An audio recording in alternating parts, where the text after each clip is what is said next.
We recognized from the start that America has changed. We recognized that sometimes its signature was written in pencil. ये साहब Canada के प्रधानमंत्री mark Carney हैं। जब mark Carney ये सब कह रहे हैं तो बैकग्राउंड में शोर है। लोग कह रहे हैं कार्नी अपने दोस्त ट्रंप का कॉलर पकड़कर उमेटना चाह रहे हैं और मुंह पर बोलना चाह रहे हैं, गद्दारी कर बे, हमरे साथ खैला। लेकिन कार्नी ऐसा काम क्यों करना चाहेंगे? क्योंकि ट्रंप ने की है गद्दारी। दोस्त की पतंग काट दी है उन्होंने।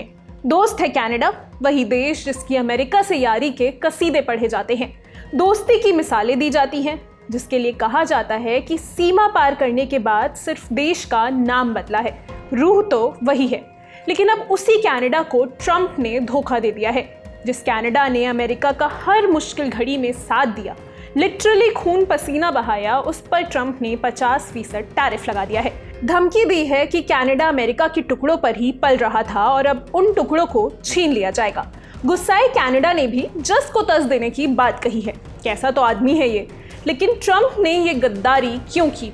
ऐसा क्या हुआ कि 2 दिन पहले तक जो डील तय मानी जा रही थी वो अचानक से टूट गई?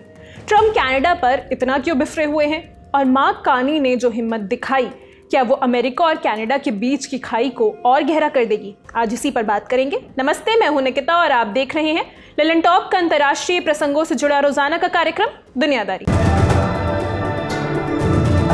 Brought to you by New India Assurance and ZX. Presenting the New India Stree Shakti Samrakshan Policy includes mass layoff, personal accident, posh victim, and optional fire and burglary cover. America और Canada ये वो 2 देश हैं जिनके बीच दुनिया का सबसे लंबी पीसफुल बॉर्डर है। दोनों देशों के बीच 8,891 किलोमीटर लंबी सीमा है। अमेरिका के एक पूरे राज्य अलास्का तक जमीन के रास्ते पहुंचने के लिए कनाडा होकर ही जाना पड़ता है। दशकों से दोनों देशों के लोग बिना किसी झिझक और डर के सीमा को पार करते आए हैं। वीकेंड ट्रिप्स के लिए, अपनों से मिलने के लिए, बिजनेस डील्स के लिए, किसी तरह की कोई फालतू रोक टोक नहीं।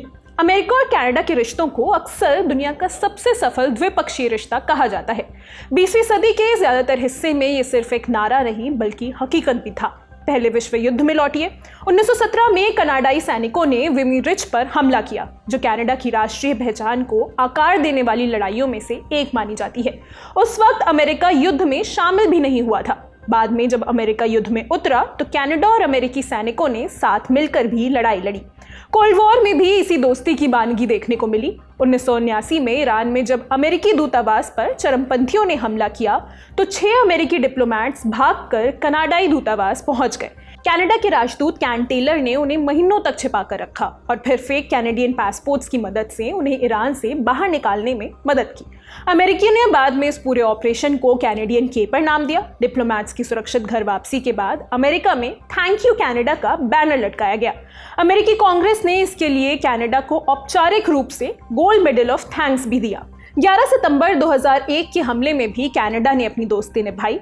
जब अमेरिका का एयर स्पेस अचानक बंद करना पड़ा तो 6,000 से ज़्यादा यात्रियों वाले 38 विमान अमेरिका में उतर नहीं सके थे। कनाडा ने उन्हें अपने यहाँ उतरने दिया। न्यूफाउंडलैंड का छोटा सा शहर है गैंडे, जिसकी आबादी लगभग उस वक्त 10,000 थी।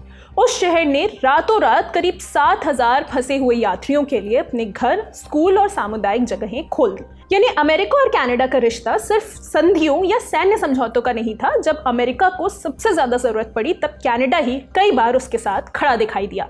लेकिन अब इन्हीं दोनों देशों के बीच तलवारें खिंच गई हैं। जंग छिड़ चुकी है, सीमा पर नहीं बल्कि व्यापार में। तो क्या वजह है कि अमेरिका और कनाडा पक्के दोस्त से जानी दुश्मन बनते जा रहे हैं? कहानी शुरू होती है 2024 के आखिर में। तब तक ट्रंप ने अमेरिका के राष्ट्रपति की कुर्सी संभाली नहीं थी, लेकिन वो चुनाव जीत चुके थे। एक दिन वो कनाडा के तत्कालीन प्रधानमंत्री जस्टिन ट्रूडो के साथ डिनर कर रहे थे। इस दौरान उन्होंने अचानक एक अजीब सा सवाल कर दिया। कहा, अगर कनाडा अमेरिका का 51वां राज्य ही बन जाए तो? उन्होंने शुरुआत में इसे मजाक की तरह पेश किया, लेकिन ट्रंप इस बात को बार बार दोहराने लगे और आखिर में कनाडाई अधिकारियों ने इसे मजाक समझना बंद कर दिया। ट्रंप का तर्क था कि कनाडा के साथ व्यापार में अमेरिका का हर साल करीब 200 अरब डॉलर का नुकसान होता है। उनका कहना था कि अगर कनाडा अमेरिकी राज्य बन जाए तो ये कथित सब्सिडी और दोनों देशों के बीच लगने वाले टैरिफ्स दोनों खत्म हो जाएंगे। फिर फरवरी 2025 में अमेरिका की सत्ता संभालने के बाद ट्रंप ने कनाडाई सामान पर टैरिफ लगाने के आदेश पर दस्तखत कर दिए। आगे बढ़ने से पहले आपको ये बता देते हैं कि अमेरिका और कनाडा के बीच कितना व्यापार होता है, ताकि आप पूरे मामले को ठीक से इसकी गंभीरता को समझ सकें। अमेरिका और कनाडा ने हाल के एक साल में करीब 880 अरब डॉलर का सामान और सेवाओं का कारोबार किया। कनाडा अमेरिका के लिए तीसरे सबसे बड़े सामान इंपोर्ट करने का जरिया है। हर साल कनाडा से अमेरिका में 380 अरब डॉलर से ज्यादा का सामान पहुंचता है। इसमें कच्चे तेल और कारों से लेकर लकड़ी, एल्यूमिनियम और यहाँ तक कि मेपल सिरप शामिल है। कनाडा जितना भी सामान दुनिया को बेचता है, उसका करीब 3/4 हिस्सा सिर्फ एक देश अमेरिका को जाता है। ट्रेड एक्सपर्ट्स इसे साफ शब्दों में विक्टिम ऑफ ज्योग्राफी कहते हैं। कनाडा चाहे यूरोप या एशिया में कितने भी नए व्यापारिक साझेदार तलाश ले, लेकिन अमेरिका जितने बड़े बाजार को रातों रात रिप्लेस करना उसके लिए संभव नहीं है। इस डिपेंडेंसी की सबसे बड़ी मिसाल है auto industry. North America continent में बनने वाली एक कार अक्सर तैयार होने से पहले कई बार कनाडा और अमेरिका की सीमा पार करती है। कहीं इंजन बनता है, कहीं ट्रांसमिशन, और किसी तीसरे देश में उसे फाइनली जोड़ा जाता है। ये तो हो गई अमेरिका और कनाडा में ट्रेड की बात। अब आते हैं उस कहानी पर जो पूरे फसाद की जड़ है। बात शुरू हुई 18 अगस्त को। ट्रुथ सोशल पर ट्रंप ने एक पोस्ट किया, कनाडा पर जो टैरिफ 20 अगस्त की सुबह से लगने वाला था, मैं उसे 3 दिन के लिए टाल रहा हूं। दोनों देशों के बीच डील पर सहमति बन गई है, बस दस्तावेज फाइनल होने की देरी है। लेकिन कनाडा के प्रधानमंत्री मार्क कार्नी की तरफ से थोड़ा बचते बचाते बयान आया। उन्होंने कहा कि डील में बड़ी प्रोग्रेस हुई है, लेकिन अभी कई जरूरी काम बाकी हैं। इसके बाद अगले 3 दिन तक बंद कमरे में कई कठिन मुद्दों पर बातचीत हुई। फिर 21 अगस्त को सब कुछ खत्म हो गया, डील कैंसिल हो गई। दोनों देशों ने एक दूसरे पर इसका इल्जाम मढ़ दिया। अमेरिका का कहना था कि आखिरी वक्त में कनाडा ने कुछ नई शर्तें सामने रख दी थी, खासतौर पर ट्रकों पर लगाए जाने वाले टैरिफ को कम करने की मांग। शुरुआत में दोनों देशों के बीच ऑटोमोबाइल टैरिफ को लेकर एक सहमति बन गई थी। कनाडा को पूरी उम्मीद थी कि अमेरिकी बाजार में जाने वाली कैनेडियन कारों पर टैरिफ घटकर 15% रह जाएगा, और अमेरिका भी इन शर्तों पर सहमत हो गया था। लेकिन जब बात ट्रकों की आई तो मामला अटक गया। अमेरिका बड़े ट्रकों पर 15% से ज्यादा टैरिफ लगाना चाहता था, जो कनाडा में मंजूर नहीं था। कनाडा ने इसमें बदलाव की मांग की, जिसे अमेरिका ने खारिज कर दिया। ट्रंप ने लिखा, कनाडा अमेरिकी राज्य नहीं है, लेकिन वो उसी के बराबर फायदे उठाना चाहता है। उन्होंने कई सालों तक हमारे किसानों से टैरिफ वसूला है, पर अब ऐसा नहीं होगा। दूसरी तरफ कनाडा की तरफ से भी अमेरिका पर इसी तरह के आरोप लगाए गए। कहा गया कि आखिरी वक्त में अमेरिका ने ऐसी मांगे रख दी जिसे स्वीकार नहीं किया जा सकता था। 21 अगस्त को देश को संबोधित करते वक्त प्रधानमंत्री मार्क कार्नी ने भी यही बात कही। We've consistently proposed long-term partnerships. हम लगातार लंबी अवधि की पार्टनरशिप का प्रस्ताव देते रहे हैं। अमेरिका बार बार शॉर्ट टर्म ट्रांजैक्शन पर जोर देता रहा है। इन दोनों नजरियों के बीच की दूरी पिछले कुछ दिनों में और बढ़ गई है। इसलिए कल शाम मैंने अपने नेगोशिएटर्स को वापस ओटावा लौटने का निर्देश दिया।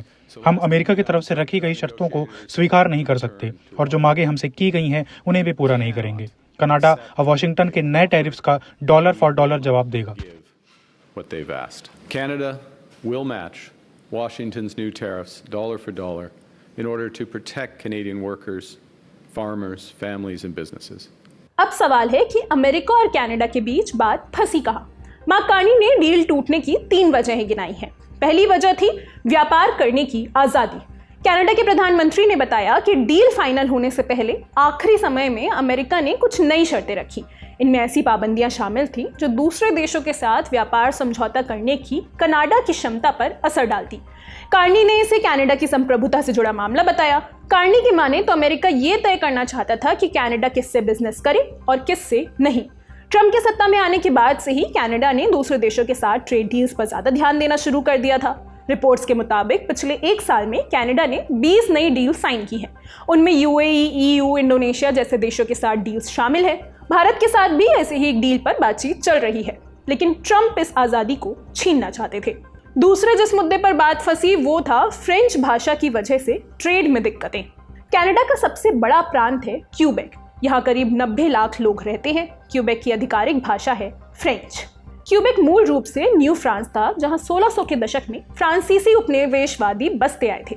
1759 में battle of the plains of Abraham के बाद ब्रिटेन ने इस इलाके पर कब्जा कर लिया, लेकिन ब्रिटेन ने वहाँ की फ्रेंच भाषी और कैथोलिक आबादी को जबरन अपनी संस्कृति में मिलाने की कोशिश नहीं की। इसके बाद करीब 2 सदियों तक कई फ्रेंच कनाडाई खुद को एक तरह से कॉन्कर्ड पीपल मानते रहे, यानी जिन पर जीत हासिल की गई हो। क्यूबेक के भीतर भी अंग्रेजी भाषी कारोबारी वर्ग का आर्थिक दबदबा था। ये नाराजगी 1960 के दशक में क्वाइट रिवॉल्यूशन के दौरान खुलकर सामने आई। क्यूबेक तेजी से सेक्युलर हुआ और इसके साथ फ्रेंच नेशनलिज्म भी मजबूत हुआ। इसी दौर में आगे चलकर बिल 101 यानी charter of the French language आया। इसके तहत फ्रेंच को क्यूबेक की सरकार, स्कूलों और कामकाज वाली जगहों पर इकलौती आधिकारिक भाषा बनाया गया। क्यूबेक ने कनाडा से पूरी तरह अलग होने को लेकर 2 बार जनमत संग्रह भी कराया, 1980 और 1995 में। 1995 का रेफरेंडम तो 1% से भी कम अंतर से हार गया, यानी कनाडा लगभग टूटने की कगार पर पहुंच गया था। दोबारा ऐसा ना हो, इसके लिए साल 2022 में क्यूबेक ने बिल 96 पास किया। इसके तहत प्रोडक्ट पैकेजिंग, लेबल्स, वारंटीज और इंस्ट्रक्शन मैनुअल्स पर फ्रेंच भाषा के इस्तेमाल की शर्तें कड़ी की गई। अंग्रेजी भाषा के इस्तेमाल पर रोक बढ़ाई गई। फिर 2025 में बिल 109 आया। इसके तहत नेटफ्लिक्स और स्पॉटिफाई जैसे स्ट्रीमिंग प्लेटफॉर्म्स को फ्रेंच भाषी कंटेंट को प्राथमिकता देने के लिए मजबूर किया गया। लेकिन वॉशिंगटन इन कानूनों को सिर्फ क्यूबेक का आंतरिक मामला नहीं मानता। अमेरिकी ट्रेड रिप्रेजेंटेटिव्स की सालाना नेशनल ट्रेड एस्टिमेट रिपोर्ट में बिल 96 को रुकावट माना गया है। अमेरिका का तर्क है कि इससे अमेरिकी कंपनियों को व्यापार करने में दिक्कतें आती हैं। अमेरिका और कनाडा में डील टूटने की तीसरी वजह थी ऑटो सेक्टर। मार्क कार्नी का आरोप है कि अमेरिका ने अचानक ऑटो इंडस्ट्री में टैरिफ पर मिलने वाली छूट को सिर्फ कारों तक सीमित करने की मांग रख दी, यानी मीडियम और हेवी ट्रकों को इस राहत से बाहर रखा जाना था। इसका सीधा असर कनाडा में फोर्ड और जीएम जैसी कंपनियों के प्रोडक्शन पर पड़ता।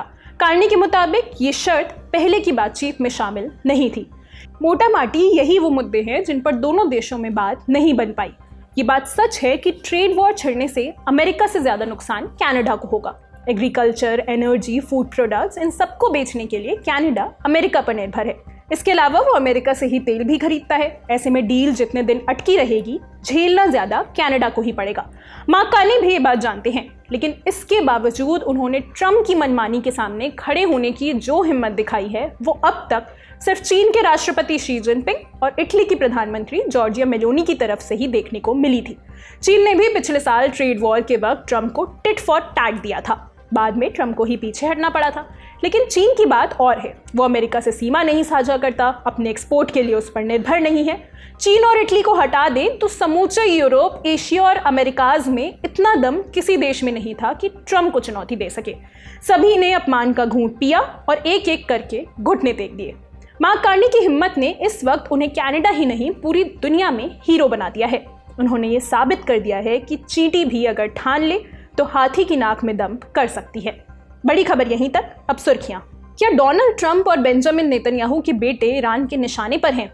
बेंजामिन नेतन्याहू ने इजरायली चैनल 14 को दिए इंटरव्यू में खुद दावा किया कि ईरान ने उनके बेटे को जान से मारने की कोशिश की थी। हालांकि उन्होंने इससे जुड़ी ज्यादा डिटेल्स नहीं दी, ना ही ये बताया कि उनके किस बेटे की जान को खतरा था। वहीं इजराइल के चैनल 12 का दावा है कि सुरक्षा एजेंसियों को भी इस साजिश के बारे में काफी समय से जानकारी है। यहाँ पर यह जानना भी जरूरी है कि नेतन्याहू के 2 बेटे हैं, एवनर और यायर। एवनर इजराइल में रहते हैं और यायर अमेरिका में।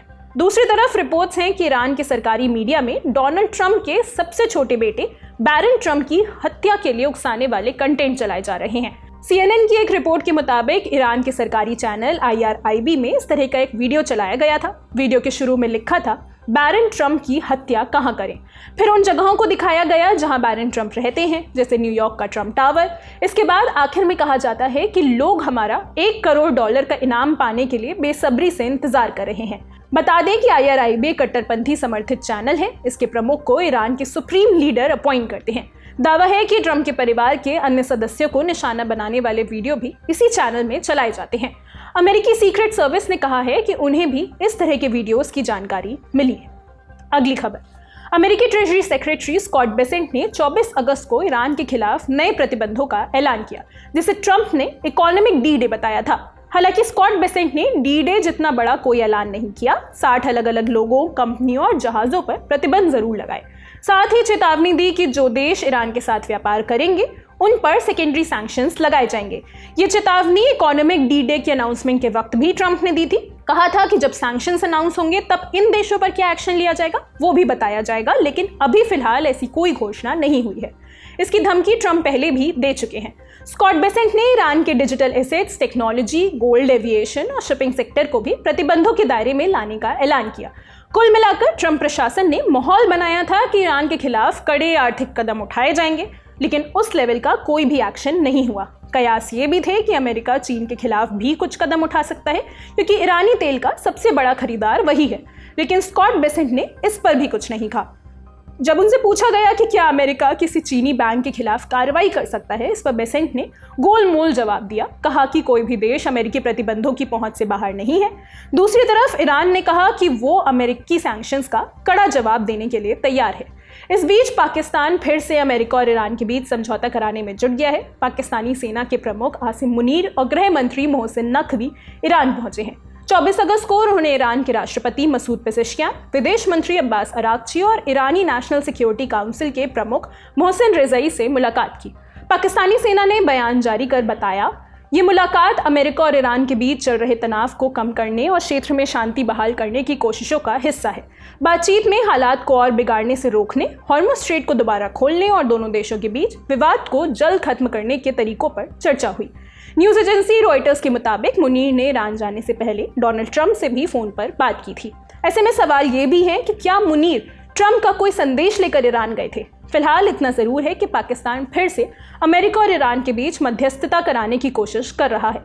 इसका कोई ठोस नतीजा निकलता है या नहीं, ये देखना होगा। अगली खबर, पाकिस्तान में बीते कुछ दिनों से अलग अलग तरह की हलचल देखी जा रही है। तुर्की के कई मिलिट्री एयरक्राफ्ट कई बार पाकिस्तान से आते जाते देखे गए। इंडिया टुडे की एक रिपोर्ट में इंटेलिजेंस इनपुट के हवाले से बताया गया कि 19 से 21 अगस्त के बीच टर्किश एयरक्राफ्ट रावलपिंडी के नूर खान एयरबेस, कराची के मसरूर एयरबेस पर उतरते दिखाई दिए। इस बीच तुर्की का मिलिट्री ट्रांसपोर्ट C-130 भी कई बार पाकिस्तान आया। रिपोर्ट्स के मुताबिक मिलिट्री विमानों का इस तरह बार बार आना जाना एक असामान्य गतिविधि थी। इंटेलिजेंस इनपुट के माने तो संकेत हैं कि तुर्की पाकिस्तान को ड्रोन्स और उनसे जुड़े सिस्टम्स की बड़ी खेप सप्लाई कर रहा है। अटकलें ये भी हैं कि पाकिस्तान को HQ एयर डिफेंस सिस्टम भी दिया जा सकता है। ये रिपोर्ट्स ऐसे समय में आई हैं जब हाल ही में पाकिस्तान, सऊदी अरब और तुर्की के बीच एक रक्षा समझौता हुआ था। इसके तहत किसी भी एक देश पर हमला किया गया तो इसे तीनों देश पर अटैक माना जाएगा। इस बीच पाकिस्तान में टर्किश प्लेन्स की एक्टिविटीज को भारत के लिए सुरक्षा चुनौती के रूप में भी देखा जा रहा है। तुर्की पहले भी पाकिस्तान को ड्रोन्स और हथियार देता आया है। कई रिपोर्ट्स बताती हैं कि मई 2025 में ऑपरेशन सिंदूर के दौरान भी तुर्की ने ड्रोन्स की सप्लाई की थी। फिलहाल सुर्खियों में इतना ही। दिन भर की अन्य खबरों के लिए चलते हैं न्यूज़ रूम। इस पूरे ट्रेड वॉर में कनाडा ने अमेरिका को बड़ा झटका दिया है। 50% टैरिफ कनाडा ने अमेरिका पर लगा दिया है। अब तक आप इसका उल्टा सुनते आए होंगे कि अमेरिका अलग अलग देशों पर टैरिफ लगाता था, लेकिन इस बार कनाडा ने अमेरिका पर 50% टैरिफ लगाया है, जिसकी जानकारी देर रात सामने आई। और बेशक इससे बड़े एक्सपर्ट्स ये दावा कर रहे हैं कि ये पूरे कवायद जो है अब पूरे ट्रेड वॉर में एक नया एंगल जोड़ सकती है। इससे पहले भी कनाडा ने कहा था कि अगर अमेरिका ने इस बात को यहीं नहीं रोका तो हम ईंट का जवाब पत्थर से देंगे, और अब कनाडा वही करता दिख रहा है। आज का दुनियादारी यहीं समाप्त होता है। अपना और अपनों का ख्याल रखिए। देखते रहिए द लंदन टॉक। शुक्रिया, शुभ रात्रि।